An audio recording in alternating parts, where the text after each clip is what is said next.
আকাশবাণী শিলচর আঞ্চলিক সংবাদ পড়ছি মৌসুমী ধর।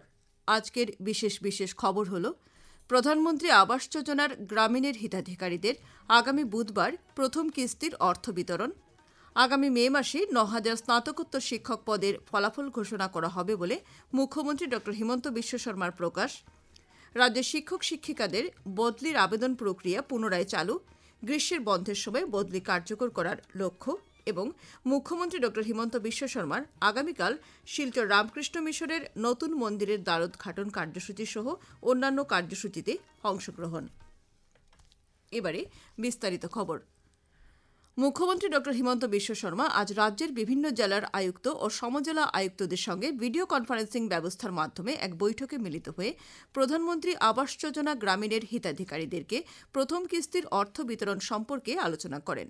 আগামী বুধবার কামরূপ জেলার পলাশবাড়ীতে কেন্দ্রীয়ভাবে এই যোজনার হিতাধিকারীদেরকে প্রথম কিস্তির অর্থের অনুমোদনপত্র বিতরণ করা হবে। প্রত্যেকটি জেলা ও সমজেলায় একই সময়ে এই অনুষ্ঠানের আয়োজন করতে মুখ্যমন্ত্রী সব জেলা ও সমজেলা আয়ুক্তদের নির্দেশ দেন।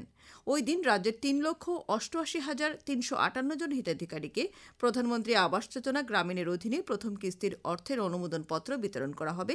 বৈঠকে জেলা ও সমজেলাগুলোতে গামছা বিতরণ কার্যসূচি রূপায়ণ সম্পর্কেও আলোচনা করা হয়। কার্যসূচি সফলভাবে রূপায়ণ করার জন্য মুখ্যমন্ত্রী আয়ুক্তদের যাবতীয় নির্দেশ দেন। আগামী মে মাসে রাজ্যের ৯,০০০ স্নাতকোত্তর শিক্ষক পদের ফলাফল ঘোষণা করা হবে। মুখ্যমন্ত্রী ড হিমন্ত বিশ্ব শর্মা কিছু সময় পূর্বে সামাজিক মাধ্যমে একথা জানিয়েছেন। তিনি আগামী জুন মাসে প্রত্যক্ষ নিযুক্তি পরীক্ষায় উত্তীর্ণ প্রার্থীদের মৌখিক পরীক্ষা অনুষ্ঠিত হবে বলেও জানান। এবারের মাধ্যমিক পরীক্ষায় সমাজবিজ্ঞান বিষয়ের প্রশ্নপত্র কঠিন ছিল বলে শিক্ষার্থীদের করা অভিযোগের পরিপ্রেক্ষিতে সমাজবিজ্ঞানে সকলের জন্য অতিরিক্ত নম্বরের ব্যবস্থা করা হবে বলে মুখ্যমন্ত্রী জানান। রাজ্যের বিভিন্ন স্থানে সরকারের রূপায়ণ করা পরিকাঠামোমূলক প্রকল্পের কথা উল্লেখ করে মুখ্যমন্ত্রী বলেন যে দেড়গাঁওয়ে সরুসজাইয়ের মতো বৃহৎ ক্রীড়া প্রকল্প নির্মাণ করা হবে এবং দেড়গাঁওয়ের পুলিশ একাডেমিতে পুলিশ চিকিৎসা মহাবিদ্যালয় নির্মাণেরও পরিকল্পনা করা হয়েছে। রাজ্যের শিক্ষামন্ত্রী ডাক্তার রনোজ পেগু আজ শিক্ষক শিক্ষয়িত্রীদের বদলির আবেদন প্রক্রিয়া পুনরায় চালু করেছেন। সমগ্র শিক্ষা আসামের কাহিলিপাড়া কার্যালয়ে শিক্ষামন্ত্রী বদলির জন্য পোর্টালটি খুলে দিয়েছেন। সেই অনুযায়ী প্রাথমিক থেকে মাধ্যমিক বিদ্যালয় পর্যায়ের ইচ্ছুক শিক্ষক শিক্ষিকারা HRMS assam.in পোর্টালের মাধ্যমে নির্ধারিত নিয়ম অনুযায়ী ৩০ এপ্রিল পর্যন্ত আবেদন করতে পারবেন। আগামী গ্রীষ্মের ছুটিতে এই বদলি প্রক্রিয়া কার্যকর করার লক্ষ্য নির্ধারণ করা হয়েছে বলে শিক্ষামন্ত্রী জানান। এই পোর্টাল সম্পর্কে শিক্ষামন্ত্রী বলেন, যিসকল শিক্ষক শিক্ষয়িত্ৰীয়ে 10 বছৰ সম্পূৰ্ণ কৰিছে তেনে শিক্ষক শিক্ষয়িত্ৰীয়ে অগ্ৰাধিকাৰ ভিত্তিত বদলি হ'ব পাৰিব। দিব্যাংগ শিক্ষক শিক্ষয়িত্ৰীৰ ক্ষেত্ৰত তেওঁলোকৰ যদি 2 বছৰ হয় বা আন কোনো শিক্ষক শিক্ষয়িত্ৰীৰ নিজৰ যদি কোনো জটিল ৰোগ হৈছে বা সন্তানৰ জটিল ৰোগ হৈছে বা স্পাউচৰ পতি বা পত্নীৰ যদি জটিল ৰোগ হৈছে তেনেহলে তেওঁলোকেও বদলীকৰণ পাব। আৰু এনে প্ৰক্ৰিয়াৰে ইতিমধ্যে আমি 33,297 গৰাকী শিক্ষক শিক্ষয়িত্ৰীৰ বদলীকৰণ আমি এটা অনলাইন পোর্টালের জৰিয়তে সম্পন্ন কৰিছো। আৰু রাজ্যের প্রাথমিক বিদ্যালয়গুলোতে খালি থাকা প্রধান শিক্ষকের পদ পূরণের জন্য বিদ্যালয় শিক্ষা বিভাগ নির্দেশনা জারি করেছে। এই নির্দেশনা অনুযায়ী বিদ্যালয়ের সবচেয়ে সিনিয়র শিক্ষককে প্রধান শিক্ষক পদের জন্য বাছাই করা হবে। এছাড়া প্রাথমিক সঞ্চালকালয়ের অধীনে বিশেষ নিযুক্তি প্রক্রিয়ায় শিক্ষকের নিযুক্তি তারিখ থেকে সিনিয়র শিক্ষককে এই পদের জন্য বাছাই করা হবে। ঠিকাভিত্তিক নিয়োজিত শিক্ষককে সিনিয়রিটির তালিকায় অন্তর্ভুক্ত করা হবে না বলে নির্দেশনায় উল্লেখ করা হয়েছে। CRCC অর্থাৎ ক্লাস্টার রিসোর্স সেন্টার কোঅর্ডিনেটর হিসেবে দায়িত্ব নির্বাহ করে থাকা কোনো শিক্ষক বিদ্যালয়ের সিনিয়র বা প্রবীণ শিক্ষক হিসেবে বাছাই হলে তাকে CRCC পদ ত্যাগ করার কথা লিখিতভাবে শিক্ষা বিভাগকে অবগত করতে হবে বলে নির্দেশনায় বলা হয়েছে। নিয়মিত প্রধান শিক্ষক না থাকা বিদ্যালয়গুলোতে জেলা প্রাথমিক শিক্ষা আধিকারিক বা বিদ্যালয়ের পরিদর্শক একজন শিক্ষককে ভারপ্রাপ্ত প্রধান শিক্ষকের দায়িত্ব অর্পণ করবেন। একইভাবে নিয়মিত শিক্ষক না থাকা বিদ্যালয়ে বিশেষ নিযুক্তি প্রক্রিয়ার অধীনে নিযুক্তিপ্রাপ্ত প্রবীণ শিক্ষককে প্রধান শিক্ষকের দায়িত্ব দেওয়া হবে। সুপ্রিম কোর্টের মুখ্য বিচারপতি সঞ্জীব খান্না কলকাতা হাইকোর্টের বিচারপতি জয়মাল্য বাগচিকে আজ সুপ্রিম কোর্টের একজন বিচারপতি হিসেবে শপথ বাক্য পাঠ করান। সুপ্রিম কোর্টের অন্য বিচারপতিদের উপস্থিতিতে কোর্ট প্রাঙ্গণে আজ এই শপথ গ্রহণ অনুষ্ঠান সম্পন্ন হয়। বিচারপতি বাগচির নিযুক্তির সঙ্গে সঙ্গে সুপ্রিম কোর্টের জন্য নির্দিষ্ট বিচারপতিদের 34টি পদের বিপরীতে এ পর্যন্ত 33 জন বিচারপতিকে নিযুক্তি দেওয়া হল। নতুন করে নিযুক্তি লাভ করা বিচারপতি 6 বছরেরও বেশি সময় দেশের সর্বোচ্চ ন্যায়ালয়ে সেবা প্রদান করতে পারবেন। এই কার্যকালের মধ্যে শ্রী বাগচির দেশের মুখ্য বিচারপতি হিসেবেও কার্যনির্বাহ করার সম্ভাবনা রয়েছে। আসাম পুলিশ রাজ্যের বিভিন্ন স্থান থেকে মোটরসাইকেল সহ অন্যান্য বাহন চুরির সঙ্গে দীর্ঘদিন থেকে জড়িত মণিপুরের একটি চক্র উৎখাত করতে সমর্থ হয়েছে। পুলিশ অভিযান চালিয়ে মেঘালয় এবং বাংলাদেশ সীমান্ত থেকে 13টি মোটরসাইকেল এবং 3টি 4 চাকার বাহন উদ্ধার করেছে। এই চুরির ঘটনার সঙ্গে জড়িত থাকার অভিযোগে মণিপুরের 13 জন লোককে গ্রেপ্তার করা হয়েছে। এই ঘটনার তদন্ত করে পুলিশ চুরি করা মোটরসাইকেল গুয়াহাটি থেকে নৈশ বাসে করে মণিপুরে নিয়ে যাওয়ার বিভিন্ন তথ্য লাভ করে। আকাশবাণী শিলচর কেন্দ্রের আঞ্চলিক সংবাদ এখন থেকে আমাদের ইউটিউব চ্যানেল এআইআর নিউজ শিলচরের মাধ্যমেও শোনা যাচ্ছে। এছাড়া আমাদের Facebook page all India radio news Silchar এবং এক্স হ্যান্ডেল @AIR news_ শিলচরের মাধ্যমেও এই সংবাদ শোনা যাবে।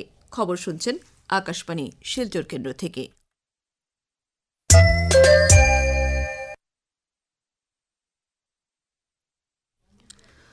মুখ্যমন্ত্রী ড হিমন্ত বিশ্ব শর্মা আগামীকাল শিলচর আসছেন। মুখ্যমন্ত্রী আগামীকাল সকাল 9:25 শিলচর রামকৃষ্ণ মিশন সেবাশ্রমের 100 বছর পূর্তি তথা নতুন মন্দিরের দ্বারোদ্ঘাটন অনুষ্ঠানে অংশগ্রহণ করবেন।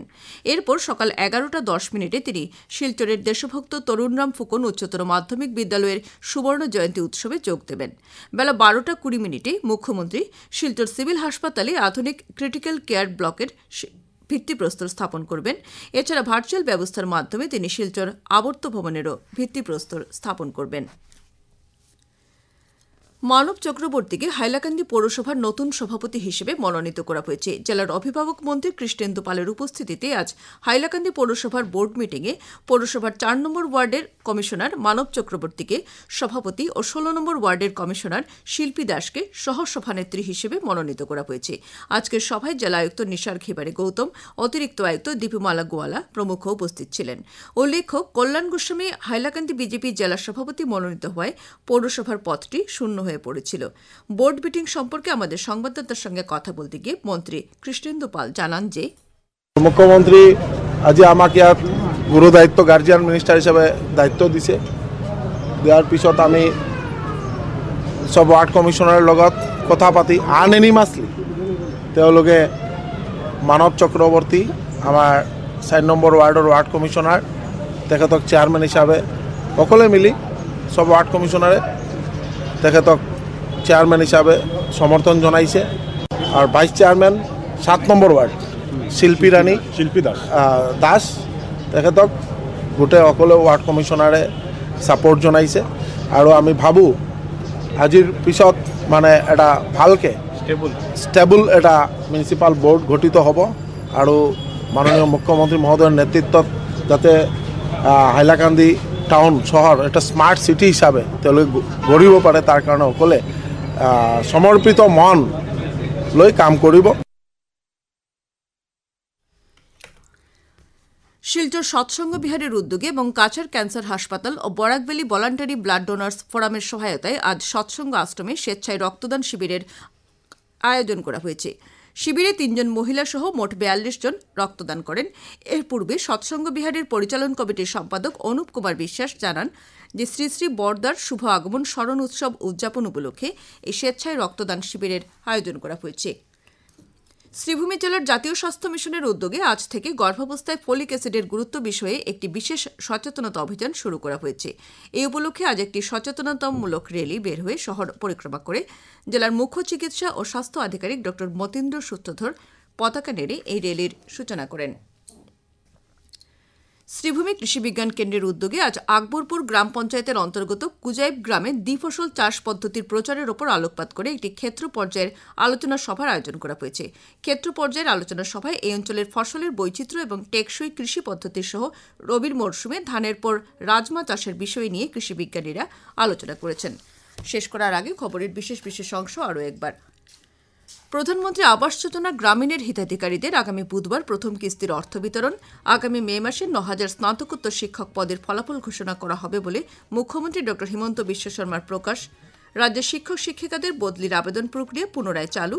গ্রীষ্মের বন্ধের সময় বদলি কার্যকর করার লক্ষ্য এবং মুখ্যমন্ত্রী ড হিমন্ত বিশ্ব শর্মার আগামীকাল শিলচর রামকৃষ্ণ মিশনের নতুন মন্দিরের দ্বারোদ্ঘাটন কার্যসূচি সহ অন্যান্য কার্যসূচিতে অংশগ্রহণ। আঞ্চলিক সংবাদ আজকের মতো শেষ হল। পরবর্তী সংবাদ আগামীকাল সকাল ৭:৩৫।